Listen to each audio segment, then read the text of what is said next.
Kaugnay po ng balitang yan, kumuha tayo ng update. Makapiling natin live sa pamamagitan ng telepono si PIDEA Director General Aaron Aquino. DG, magandang hapon. Welcome po muli sa QRT. Magandang hapon sa Emil. DG, na-establish na po ba sa inyong investigasyon kung ano ang affiliation nitong dalawang Chinese na napatay dyan po sa kargamento ng shabu na inyong nasabat?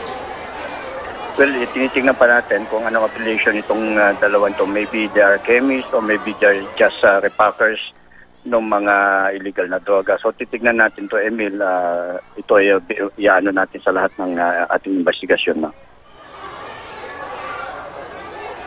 Ang binabanggit po ni Deputy Director General Attorney Roel Lasala mula po sa High Seas, sinusundo ng maliliit na bangka yung pong shabu na nagmumula sa isang malaking vessel, tsaka po dadalhin sa Pampang. Ito po ba ay bagong estilo, Director General?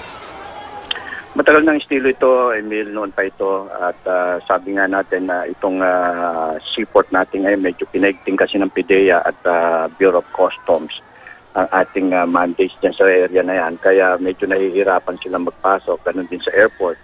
So the only way na maipasok nila yung illegal na droga sa ngayon is through sa coastline natin, our vast coastline. So ang naging assessment namin yan, tama yung sinabi ni Atty. Lasala na indeed ginamit itong malalaking barko at sinundo na maliliit na mga vessels para dalhin yan. Ang assessment namin din, karagdagan doon ay ito ay pumasok sa summer dyan sa Region 1 at yun, binailan na ito papuntang Tansa, Cavite.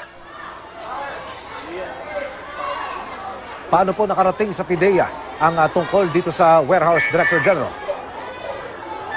Well, naka-infiltrate tayo ng natin, ng mga ahente natin sa grupo.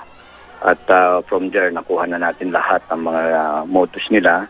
And nagkanda kami ng bypass operations para yung actual operations na gagawin namin. And during that time, they were caught surprise yung dalawang Chinese and they opted to fight it out with our agents.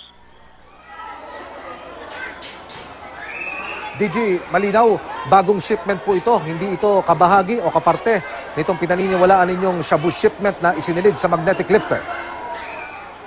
Yes, tama yun, Emil. Bagong bagong batch ito. Kung titignan mo kasi yung 11 billion worth ng shabu dyan sa magnetic lifter, na patunay ito dahil ang shabu ngayon medyo tumataas na naman. Nagsimula ito sa as low as 1,200 per gram. Ngayon na average nasa 3,500 na. So most likely kung hindi natin nasabat itong 1.9 billion sa Tansa, Cavite, most likely bababa na naman sana ang presyo ng shabu. So sa ngayon, mabuti at na-recover ito at sa palagi ko doon sila ngayon nagkakahirapan sa supply ng shabu ngayon. DG, may impormasyon na po kayo tungkol dito sa vessel na posibleng pinanggalingan ng shabu. Ito po ba'y floating shabu factory kung may tuturing? Well, most of the time kasi ang ginagamit fishing vessel eh. So, magbabacktracking lang kami. We will try to check, we will try to communicate with the our international counterparts, no?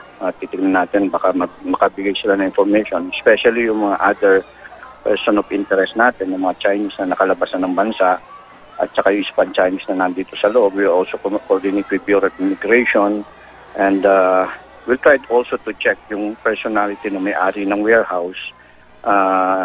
Tignan natin kung anong naging role niya rito. If indeed na involved siya rito, file a case against him. DG, sa inyong palagay, meron pa ho kayang nakalusot pa na ibang shabu shipment? Sa ngayon, sana wala na nga. Pero lahat naman naka-alerto ang PNP, ang PIDEA, and other law enforcement agencies. Ginagawa namin lahat ng paraan para yung mga gantong kalalaki hindi na sana makalusot sa bansa. No?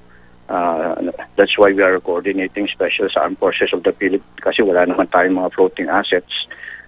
Yun lang Coast Guard and Philippine Navy ang meron yan. So, Air Force, hopefully makapag-coordinate din tayo sa kanila at ma-monitor natin yung karagatan natin.